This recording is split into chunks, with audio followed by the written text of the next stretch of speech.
Estábamos comentando que a veces el tema de la casa propia se vuelve una pesadilla, sí, porque se enfrenta uno a una serie de problemas que pueden ser en la construcción, pueden ser tuberías mal hechas, puertas mal colocadas, y no se sabe de qué manera y dónde reclamar, cuánto tiempo de garantía, quién es el responsable. Pues el responsable de orientarnos en este tema ya está con nosotros, es el arquitecto José Enrique Ariste Chávez, decano del Colegio de Arquitectos del Perú, con quien nos da muchísimo gusto conversar siempre, no solamente a través de Radio Nacional, sino por todo lo que nos cuenta, por las cosas que se vienen realizando. Incluso me comentó algo que me llenó así de pasión y adrenalina. Me dice que han hecho un contrato con la municipalidad de Maynas y se va a recuperar ese malecón que es parte nuestra, de nosotros los loretanos, que necesitamos que se recuperen esas partes turísticas. ¿Cómo está, arquitecto? Qué gusto tenerla en ¿Qué tal, arquitecto? Muchas gracias, Yuli, muchas gracias, Manuel. ¿Cómo están ustedes? Los veo bastante contentos hoy día. Siempre.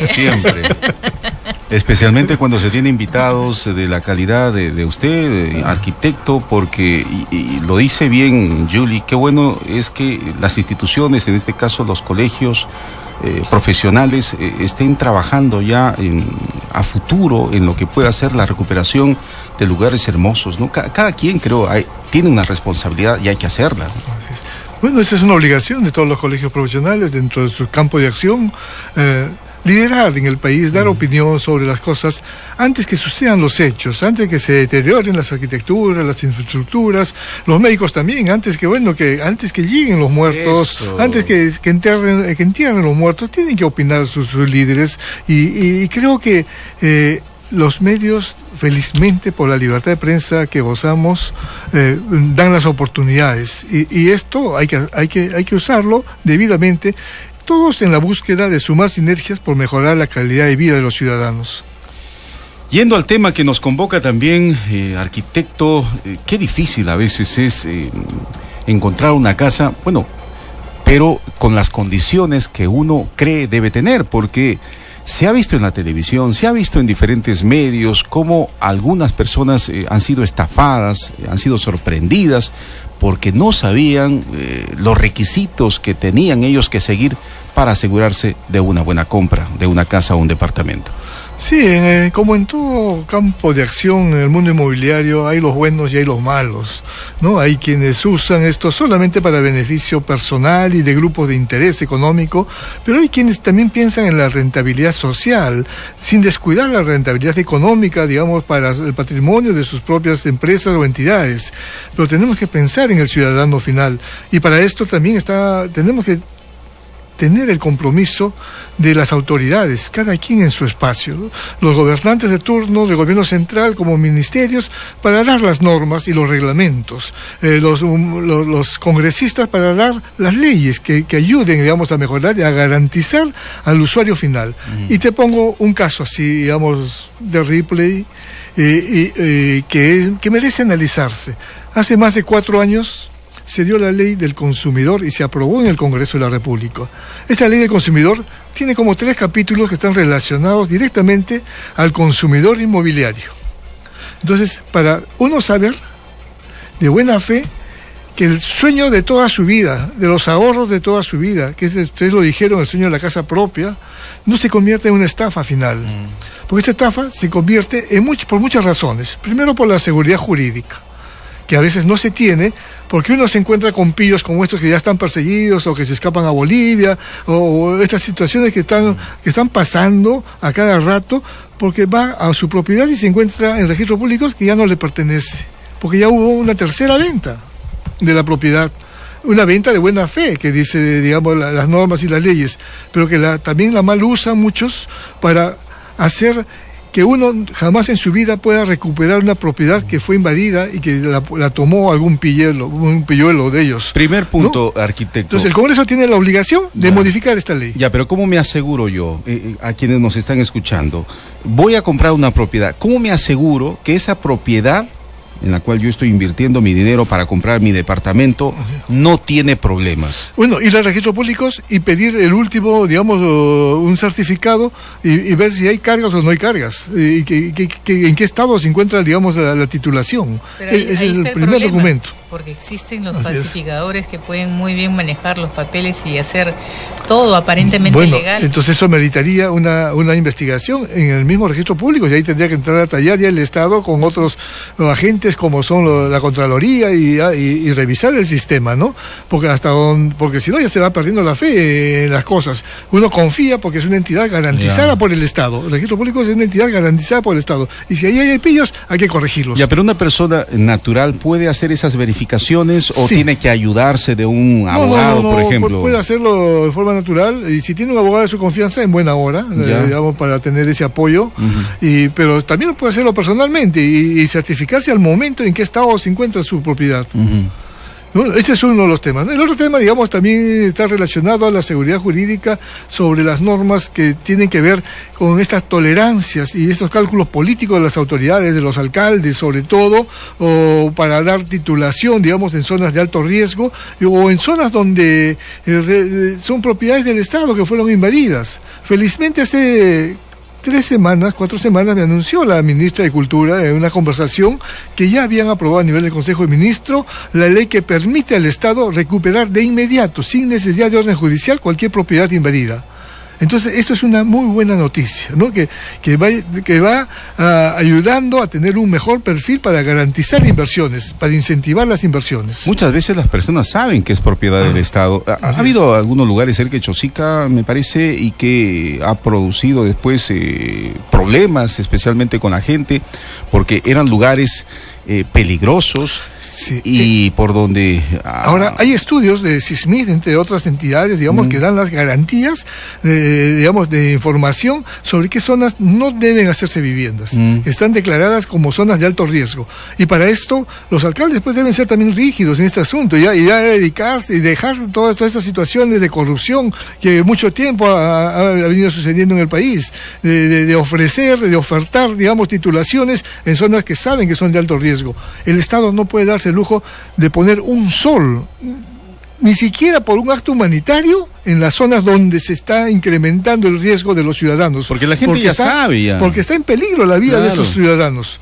Y cada vez tenemos que estar gastando cientos de miles de soles para poder recuperarlos o digamos, salvarlos ya sea de una avenida, de una crecida del río, de una fuerte lluvia o de un sismo, de darse el caso como es que se va a dar en algún momento en el Perú. Es un país altamente vulnerable, donde está anunciado un silencio sísmico de más de 150 años, o sea que se nos viene un terremoto de 9 grados y eso es cualquier momento. Y no estamos preparados. Hablando de eso, veía el otro día una propaganda que decía "Mi casa sin temblores". Y en algún momento de nuestra charla, en alguna de nuestras conversaciones que hemos tenido aquí en Radio Nacional, usted nos comentaba que todas las construcciones tienen la obligación de tener construcciones antisísmicas, ¿verdad? Sí. Ya hay normas, hay leyes, lo que hay que hacer es hacerlas cumplir. Los reglamentos hay que hacerlos cumplir. Muchas veces, el problema está en el Perú que aún, por ejemplo, cuando te hablaba de este Código del Consumidor, donde están los capítulos del consumidor inmobiliario, bueno, pues el Ministerio de Vivienda hasta el día de hoy no reglamenta. Entonces, si una ley no se reglamenta, si un código no se reglamenta, letra muerta. Nadie obedece porque las reglas de juego no se especifican, y pero eso tiene que hacerse. Los departamentos que se están haciendo, este boom inmobiliario que hay, por ejemplo, en algunos lugares, aquí mismo en el centro, y para ser más exacto en Jesús María, que siguen construyéndose edificios. Demasiado. Eso, ¿cómo se verifica que esas construcciones son antisísmicas? Y si son legales, ¿no? Porque yo creo que ya Jesús María exagerado. Esa es otra debilidad del sistema, que no hay supervisión de obra. Lo poco que nos dice la propia ley, digamos, y los reglamentos al respecto, que es que el 40% del monto de la licencia se destine directamente a supervisión de obras. Esto no está reglamentado porque nadie lo verifica. Entonces los alcaldes muchas veces por el poco dinero que tienen para su gestión, lo que hacen es tomar esto, y esto se llama malversación de fondos, ¿no? Porque usan este dinero que está destinado para un objetivo y no se cumple el objetivo. Entonces esto es malversación de fondos. Pero si la ley no lo reglamenta, si no hay sancionado ningún alcalde que ha hecho esto, bueno, no se puede esperar calidad y seguridad en las edificaciones. No se puede esperar. Otros países, como el caso de Japón, como alguna vez les dije, la gente no sale de sus viviendas porque está seguro que allá va a pasar un terremoto y las calles solamente las usan los carros de emergencia. Nosotros no podemos tener esa seguridad. No podemos tener esa seguridad. Sí, tenemos que salir a la calle. Pero las autoridades a veces te dicen lo contrario, porque de pronto ellos también confían, me refiero a los que se encargan de prever movimientos sísmicos. Ellos también tienen seguramente la certeza de que los edificios son antisísmicos. Sí, pero no hay supervisión de obra. No hay quien garantice esta situación. Entonces, ¿por qué? Porque estos dineros muchas veces no son usados, y los municipios lo que hacen es enviar 1, 2 o 3 veces al año, digamos, un inspector a que vaya a verificar, y muchas veces no es un técnico, no es un ingeniero ni es un arquitecto. Simplemente es un empleado del municipio quien va a verificar, a hacer una verificación. ¿Qué puede saber alguien que no está preparado para el tema? Nada. Y entonces, ¿cuál es la seguridad? Y le hablo sobre lo que aprobó el Congreso y que hasta el momento no se reglamente, porque tenemos el derecho a la información, ¿sí o no? Tenemos el derecho de saber. Pero aquí hay un gran problema, arquitecto, y eso es, hablando claro. O sea, si bien es cierto, hay leyes que legislan, que se promulgan, y que no se cumplen, pero también hay un tremendo problema, y eso tiene que ver directamente con los alcaldes, y acá hay obras que no se supervisan porque simplemente aquí entra a tallar lo que se llama la coimisión. Bueno, sí, pues es un fenómeno que no nos extrañe, pero sí, que tenemos pues de alguna manera que sumar sinergias todos y apoyar también al gobierno, apoyar a quienes luchan contra la corrupción, porque esto destroza el país, destroza la democracia, nos destruye a todos. Pero eso va a comenzar por la actitud de quienes de alguna manera nos vemos en la necesidad, por ejemplo, de adquirir un bien inmueble. En este caso, ¿cuál sería la recomendación? Si yo quiero comprar un departamento y quiero que reúna las garantías necesarias, ¿puedo acudir, por ejemplo, al Colegio de Arquitectos? Por supuesto, a los colegios de arquitectos, al Colegio de Ingenieros, estamos, digamos, con las puertas abiertas nosotros para poder dar toda la información y el apoyo técnico que necesitan los ciudadanos de a pie, ¿no? Entonces hablamos de cualquier ciudadano, ¿no? Entonces no necesita ser alguien que venga especialmente, que tenga que inclusive un gran recurso económico, no. Antes de hacer la compra. Antes de hacer la compra. ¿Qué pasa como uno tiene un médico de cabecera? Yo les recomiendo que tengan un arquitecto de cabecera, alguien que les oriente, alguien que les diga esto está bien, esto está mal, que les dé la recomendación técnica. Le pregunto, ¿qué pasa si yo ya hice mi compra y por ahí tiene fallas, tiene fugas de agua, tiene tuberías mal puestas, hay grietas en la pared? Y ya está la compra, ¿a quién le reclamo? ¿Cuál es mi garantía? Y muchas veces estos son vicios ocultos que aparecen después. Sí, eso. Y cuando ya el inversionista se fue, cuando el constructor ya desapareció y cuando ningún banco asume la responsabilidad. Entonces todo el mundo se hace el tonto, el loco, y al final el comprador final perdió todo. Pero esto también es debido a que esta ley del consumidor no ha sido reglamentada. En ella nos dicen claramente, primero, el derecho a la información, saber qué materiales son los que se van a usar en la construcción, ¿no? Entonces hay certificaciones. Entonces uno tiene todo el derecho a saber qué insumos están ingresando, si la arena es salitrosa o no es salitrosa, y dónde está la carta de garantía de la empresa que vendió ese insumo. Entonces yo como comprador final tengo el derecho y exigir a la inmobiliaria, señor, usted deme esa información. Quiero saber si este plano fue aprobado por un arquitecto, un ingeniero en el municipio de una comisión técnica, o fue aprobado por un silencio positivo de algún sinvergüenza que ocultó el expediente y usó los 30 días, digamos, de plazo y le dieron el silencio, la licencia sin revisión del expediente. O fue usada o por una orden judicial, que también ahora se ven, digamos, muchas edificaciones por órdenes judiciales. Se metieron los abogados y los jueces en un tema que no les compete. Entonces, esto no da garantías ni para el inversionista ni para el comprador final.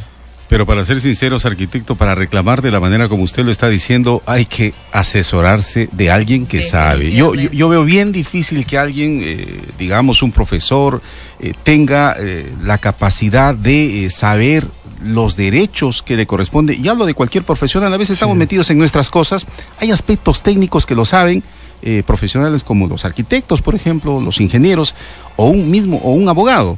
Pues hay que, parece, tener, de todas maneras, que tener un asesoramiento de alguien especialista, ¿no? Sí, el tema acá mayor es que el gran porcentaje de edificaciones en Lima, entre otras ciudades, entre otras grandes ciudades y en otras con mayor incidencia, estamos hablando del 70-80% de edificaciones, son construcciones informales e ilegales, ¿no? Y el Estado todavía sigue siendo permisible a esta situación, ¿no? Entonces hay que crear ya nuevos programas, hay que tomar políticas agresivas como la hace Colombia, Chile, de 150.000, 200.000 viviendas al año. Acá no llegamos ni a 20.000 viviendas, porque también los préstamos son caros acá, los intereses bancarios son carísimos. Cuando COFIDE trae, digamos, dinero, porque hay dinero para construir al 3 a 4% digamos, de lo que pueda significar un interés razonable, pues la banca no lo usa así. La banca hacen los préstamos como si fueran de altísimo riesgo, cuando el 60% está cubierto tanto por el usuario como por el Estado, digamos, a través de COFIDE. Entonces, ya no es un préstamo de alto riesgo, entonces deben bajarse los intereses, y para esto hay que tomar decisiones políticas a nivel de Estado. Arquitecto, lamentablemente el tiempo nos gana, queremos agradecerle por su presencia y esperamos tenerlo en una nueva oportunidad. Bueno, muchísimas gracias, Manuel, gracias, Yuli. Queda tema inconcluso, arquitecto. No solamente vamos a hablar de malas noticias, tenemos que hablar de buenas noticias. Esperamos sacar adelante el Malecón de Iquitos, que ya va a ser un concurso público internacional, porque firmamos el convenio con la alcaldesa y estamos trabajando ese tema. La mejor noticia que escuchaba en el día de hoy. Vamos a recuperar el malecón. Gracias, arquitecto José Enrique Ariste Chávez, decano del Colegio de Arquitectos del Perú.